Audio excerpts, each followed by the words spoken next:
Қалқиып ұзын құлағы елеңдеп қорқып тұрады. Жасырылған жұмбақ жауабын көрсет.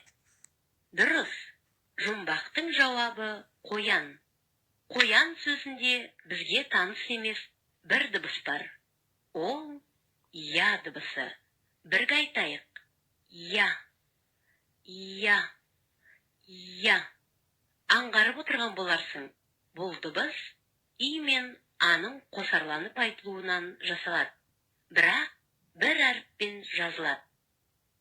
Мынау я әрпінің баспаша түрі.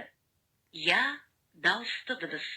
Оны қызыл бояумен бояймыз. Я дыбысы бар сөздерді тыңда. Ұя, қоян, маяк, саябақ, пияз, қияр, тұяқ, аяқ.